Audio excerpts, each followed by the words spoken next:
when a small nation challenged an empire and survived. At first, it looked like a mistake that would be corrected by force. A small nation stood its ground while an empire expected obedience. No one believed the imbalance could end any other way. This story matters today because power is often measured by size, wealth, and military strength. Yet history occasionally reveals moments when resolve, timing, and strategy outweigh sheer force. In a world still shaped by dominant powers, the idea that a smaller nation could resist without disappearing feels almost impossible. Yet it has happened before. These moments are rare, but when they occur, they reshape how both the strong and the vulnerable understand the true limits of power. At the time, the empire was at the height of its influence, controlling trade routes, resources, and political outcomes far beyond its borders. Its authority was enforced not only by armies, but by reputation, as resistance alone was often enough to invite punishment. The empire's power depended not just on what it could do, but on what others believed it would do, and that belief had been carefully maintained through decades of demonstrated willingness to act. The smaller nation, by contrast, lacked overwhelming force, global allies, or economic leverage. What it did possess was something harder to measure, a deep understanding of its terrain, its people, and the limits of the empire's reach. This knowledge was not theoretical. It came from generations of navigating pressure from larger neighbors, learning when to yield, and when yielding would cost more than resistance. When demands arrived, they were framed as non-negotiable, designed to secure compliance without conflict. Accepting them would have meant safety in the short term, but submission in the long run. Refusal was risky, almost reckless, because history suggested that defiance led occupation, collapse, or erasure. Yet leaders understood that survival, without sovereignty, was a slower kind of defeat. Instead of direct confrontation, the nation chose calculated resistance, applying pressure where the empire was least prepared and most constrained. Every move was measured, knowing that a single misstep could justify overwhelming retaliation. What followed was not an instant victory, but a prolonged test of endurance, perception, and will. And against expectation, the empire hesitated. That hesitation would change everything. The empire's hesitation created a narrow window that the smaller nation understood it might never see again, forcing leaders to balance caution with urgency as every decision carried the weight of survival. Rather than provoking a decisive confrontation, the nation focused on limiting the empire's options, exploiting logistical strain, political distraction, and the high cost of prolonged engagement.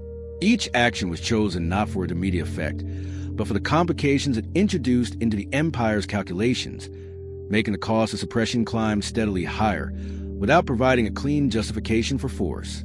International attention played a subtle role, as open aggression risked reputational damage for the empire, which had begun presenting itself as a stabilizing force rather than a conquering one.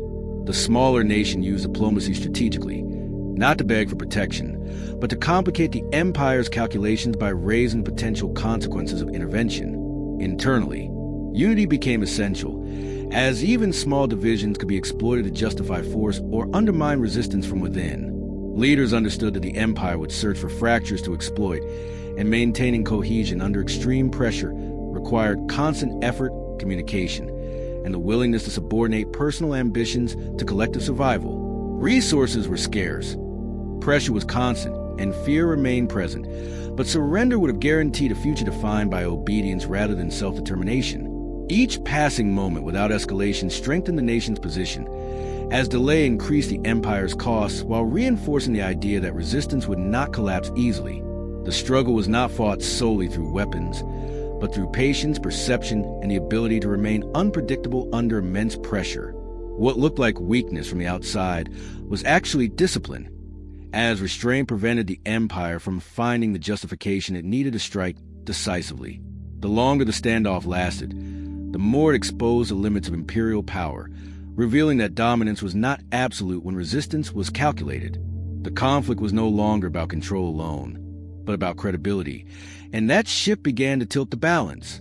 As the standoff continued, the empire faced an unfamiliar problem, because crushing resistance would require a level of commitment that threatened to outweigh any strategic gain. Economic pressure mounted, international scrutiny intensified, and internal debates emerged over whether enforcing dominance was worth the growing cost. The empire's own advisors began questioning whether the resources needed to subdue a determined, unified population could be justified when those same resources were needed elsewhere to maintain control over far more strategically valuable territories. The small nation, meanwhile, adapted continuously, reinforcing its resilience while avoiding actions that could justify total retaliation. Every measured response forced the empire to reconsider its assumptions, as power that relies on intimidation loses effectiveness when fear no longer guarantees obedience. The buildup reached its peak when it became clear that escalation would expose the empire's vulnerabilities, not just militarily, but politically and economically. What once appeared as a simple assertion of authority had turned into a test of endurance, one where patience favored the smaller side. The nation's survival was no longer a matter of force, but of outlasting pressure without breaking unity. Each day, without collapse, strengthened its position, turning time itself into a strategic advantage. Economic pressure turned into political leverage, as dependence replaced cooperation, limiting choices and deepening resentment on both sides. The buildup was no longer hidden, as protests, crackdowns, and political standoffs exposed how fragile the arrangement truly was. Each attempt to manage tension through control only revealed how much had been lost through silence and delayed confrontation. The country stood divided not by war, but by a deal that had reshaped identity, loyalty, and possibility, without ever asking permission. This was the moment when the split stopped being manageable and started becoming irreversible.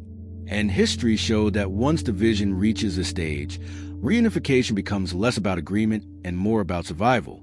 The climax arrived when it became clear that the hidden deal had succeeded in one thing only, creating two realities where one nation once existed, each locked into a future shaped by decisions made long ago.